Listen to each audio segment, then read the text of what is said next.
What happens when multiple versions of the same person collide in a fight for survival? Find out in this video. People are given ranks in this world according to their recorded accomplishments. Tohru, our main character, is a D-rank individual who conceals his abilities to blend in with his parents. Prior to being targeted and dying in a car accident, they were S-ranked. He's your typical beta guy. All he does is study because the government decided to cover his expenses until he turned 18. His secret is that he frequently dreams of a young girl. However, in his dream, the young child appears to recognize him, runs in his direction, but misses him because the FBI is keeping an eye on him. They shoot him from behind. In the year 2115, society has made great strides, and today, mega-corporations rule the globe. There is a wealth of technology, from levitating cars to apartments with robot assistants. Everything is normal until one day, when Tohru finds himself suddenly transported to the year 2015 while pursuing a mysterious girl who has been appearing in his dreams. Along with him, he is transported into the same world with his friend and potential wife Kyoka. The two investigate after becoming confused and discover a dead man on the floor below. Then, Tohru notices the ground trembling and realizes there has been an explosion.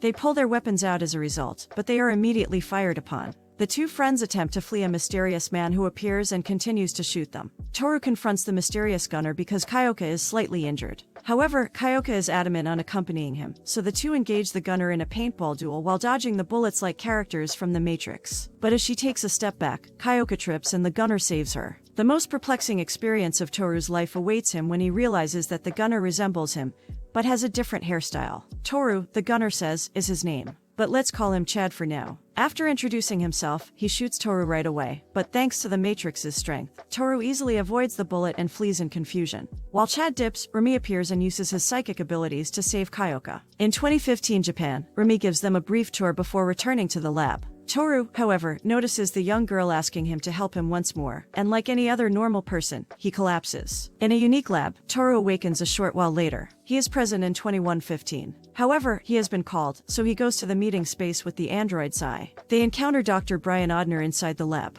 He welcomes Kyoka and Tohru to their research facility for the enormous supercorp that controls the majority of the global economy. Dr. Brian gives them a briefing on their circumstances, explaining that they are essentially engaged in a battle with themselves to save the world. Kyoka's older brother, Kyoma, shows up and provides more details. He is the Katajiri group's leader, in charge of overseeing everything and organizing the conflict with their parallel counterparts. The world is ending, said omnipotent godlike beings known as the Timekeepers to Brian and a select few 2 years ago. They were given a time limit by these timekeepers. The Desert Syndrome is a global phenomenon that transforms everyone into Anakin Skywalker's worst nightmare, sand. One of the warning signs that the world is about to end. But this phenomenon is well covered up thanks to Kyoma and a few other people. These events were kept secret from the public because the timekeepers provided them with information on who would pass away, complete with an accurate time and date of death. But it goes beyond that. The timekeeper promised to give them a chance and provided humanity with the means to save the planet. Therefore, in a matter of months, mankind developed a time machine that would allow them to destroy their counterparts in the past by going back 100 years. The name of this technology is Energy Cube. It is essentially a beacon block from Minecraft, except that you can feed your own weapons with them to improve your fighting skills. You gain style points because it transforms and glows, which is awesome. But it's not necessary to save the world. Kyoka and Tohru are not required to take part. However, if they do, they will receive these awesome suitcases, which they can use whenever they choose. Tohru, however, is not the kind of person who would kill one person in order to save another, until he encounters their teacher, who is also one of the players on Earth 1 trying to survive. Tohru, in Olga's opinion, is reluctant to fight for Earth 1's survival. She uses live footage of someone turning into sand instead of encouraging words like a typical teacher to persuade Tohru to support the cause. Surprise, it wasn't successful. Out of nowhere, a combat maid attacks Olga and captures Tohru. She introduces herself as Sijun and says that she is Kyoma's attendant. Sijun commands Tohru to keep an eye on Kyoka because it is her moral obligation to defend Kyoma at all costs. She says Kyoma is the one who thought up the lab and everything else. Sijun informs Tohru that Kyoma regularly attacks him but does so for Kyoka's benefit. Although he overprotects his siblings, he has good intentions. Tohru eventually makes it to the location where she first encounters the enigmatic girl. Finally, he makes the decision to take up arms. The following day, Kyoma takes Tohru to the lab and informs him of his plan. He then inquires as to Tohru's motivation for finally engaging in combat. Tohru says he was asked for assistance by a mysterious little girl, and he now wants to know more about her. Tohru is directed to the training area to gain more knowledge about how this intricate, end-of-the-world event operates. Then, he receives a call from Kyoma informing him that the object he had just seen is known as a ghost. These horrifying figures reportedly appear on the battlefield. He is told by Kayoma that until Tohru encountered one, he had never seen a clear representation of these ghosts. Tohru goes to the training center to learn how to use his new powers. During his training, he discovers he has a special ability, slow motion. In addition, he can manipulate gravity for some quick movements and aerial travel. They are stopped midway through the training by an emergency broadcast. To resume fighting, they will now have to warp back to Shibuya, Japan. When Kyoka meets Kyoka 2, he or she acknowledges that there are duplicates of them all over the place. Tohru tells Kayoma that he believes the ghost is there and must investigate while drawing the enemy's fire. This strategy has a huge flaw. Even so, Kayoma gives him the go-ahead to investigate it, and they are now changing battle formations. They engage the enemy to take cover after meeting Kyoka 1 and Sejun, but they are vastly outnumbered. Tohru locates the ghost girl in the meantime and protects her from the crows. The girl tells him a cryptic phrase, "The future hasn't been determined yet," and cautions him to be careful because the time will soon run out. Tohru arrives for their meeting, but he must get his struggling team some help. Kayoma's energy field is about to be destroyed after taking a lot of damage. A beam fired by Chad intended to kill Kayoma instead hit Sejun, giving her a donut no one will soon forget. However, Kayoma too was killed by a grenade that Sejun was carrying. The group retreats, sobbing like a small child over what transpired. Tohru holds himself responsible for abandoning Kayoma and the others to fight. However, Kayoma tells him it's his fault because he permitted him to investigate it, giving Tohru a good one for being a depressed kid. But hey, they received a cube as compensation. I suppose that donutification was somewhat worthwhile. Kyoka pays Tohru a visit that evening and discusses what happened earlier. Tohru was motivated to win so that no one would perish by Sejun's passing.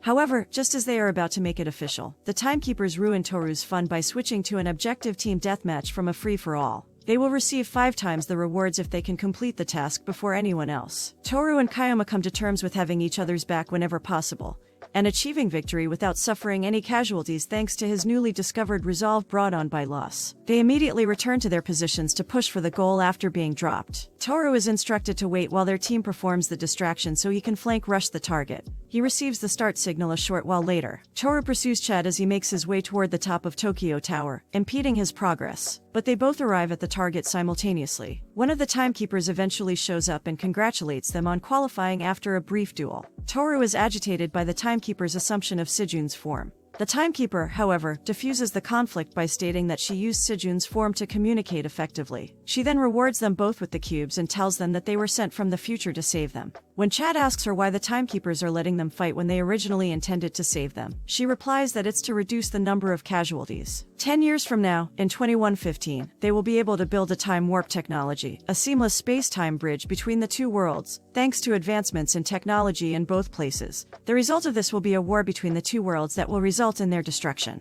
To save a few billion lives, they decide that the best course of action is to send a few adults who have the ability to travel through time, and a few high school students to their deaths. Due to the fact that human history keeps repeating itself, Chad concurs that this is a precipice. He merely rejects the efficacy of talk no jutsu and friendship. The timekeeper tells them that degradation is one of the outcomes of this post-apocalyptic chaos, which only deepens their despair. They simply need to destroy their adversaries before they can also destroy them in order to stop that from happening. In this game of survival, the timekeepers merely serve as judges. When Tohru hears all the timekeepers' nonsense, he tries to be diplomatic, but informs them that nothing is set in stone just yet. Chad, however, chooses to be aggressive and starts a fight, which prompts the timekeeper to send them into a parallel universe. In Chad's native world of Frontier Stratos, Tohru awakens. There, Kyoka 2 shows him around Bastion, their base. In this world, most human civilizations have been reduced to ruins, and people are struggling to survive. While everyone in Tohru's home world enjoys a high standard of living, this is not the case in Frontier as Tohru travels with Kyoka 2 to the grave of Remitu. She claims that Remitu was adopted by Chad along with all the other war orphans, using Bastion as their haven.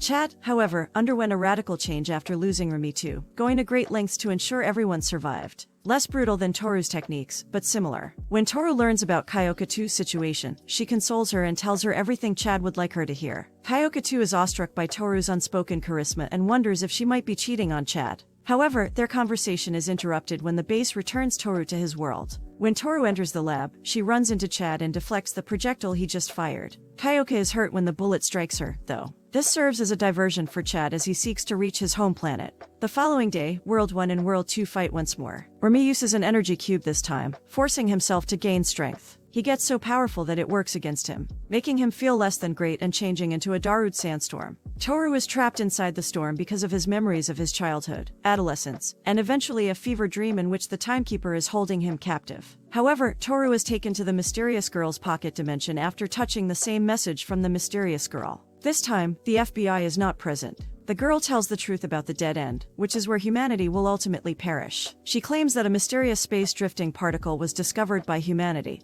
and later transformed into energy cubes. The military produced the cubes in large quantities and used time warp technology to invade other planets. Dead End was used in the girl's world, but it turned everyone into sand. And the people who had once been sucked up by the Dead End came together to form a hive mind known as the Timekeepers. When Tohru queries why they went back to the past, the Timekeeper opens their pocket dimension. She claims it was done to defend humanity. However, it was done to ruin them. The Timekeepers believe that by intervening, humanity will be kept in a false utopian world where it will find eternal peace. The girl instructs Tohru on what to do after sending the Timekeeper outside of her realm. They can change the predetermined future associated with the Timekeepers by using the girl's power. The girl asks him to give her a name after merging his energy cube with her power. Then, she vanishes. She responds that they will meet again in the future and he calls her Mickey. Tohru emerges from the sandstorm and orders everyone to put an end to their fighting because they now face a greater issue. In light of what transpired during the sandstorm, Worlds 1 and 2 decide to work together and declare a temporary ceasefire. Remy, who is at the center of the sandstorm, is what they want to take care of. Tohru 1 battles his way past swarms of Xi-like androids emerging from Remy's sandstorms. Remy's parental android guardian, Xi, leaps into action and gives her life to save her charges. Tohru fires the decisive shot, sparing Remy's life. Tohru is alerted by the Timekeeper that his actions could end their world sooner than expected when he first appears. Dr. Brian then deserts them.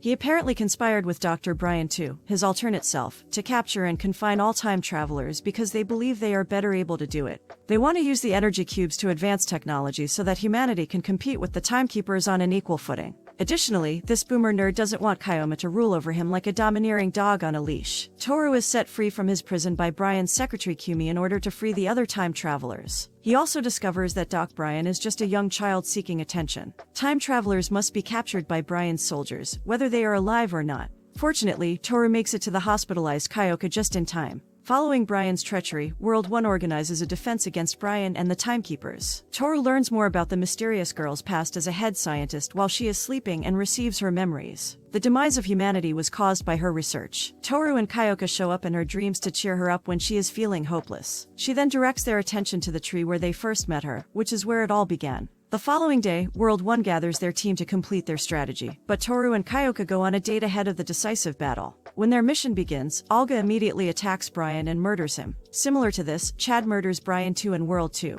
The group arrives at the location and learns that it doubles as a time machine. In any case, they dive in, hoping for the best. The group arrives, and the decisive conflict starts. However, to open a portal into the realm of the Timekeeper, World 1 constructs a David Starfield rather than engaging World 2 head-on. In order to finally kill the people who forced them to kill each other in the first place, Tohru persuades Chad to assist him in opening a portal. The dimension of the Timekeeper is opened. However, this shaky gate can only be entered by Tohru 1 and 2. The Timekeeper tries to dupe them into accepting her solution inside. However, it is not very efficient. The Tohrus take on the full force of the Timekeeper's army with their combined power. Chad shows up to deal the killing blow after Tohru shoots the Timekeeper, but the struggle continues. Chad is still eager to wage war against the world of Tohru. The two engage in a brutal duel with no holds barred as a result. However, their waifus show up to save them just as Chad is about to kill Tohru. With this opportunity, Tohru neutralizes Chad. He is to be shot, according to Chad. Tohru, however, shoots the energy cube that is keeping them there, ultimately demolishing the bridge between the two worlds and putting an end to the conflict. Back in their past, we learn that Tohru is an elderly man who married Kyoka and later rose to the position of world leader. He is back together with Mickey, who addresses him as Grandpa.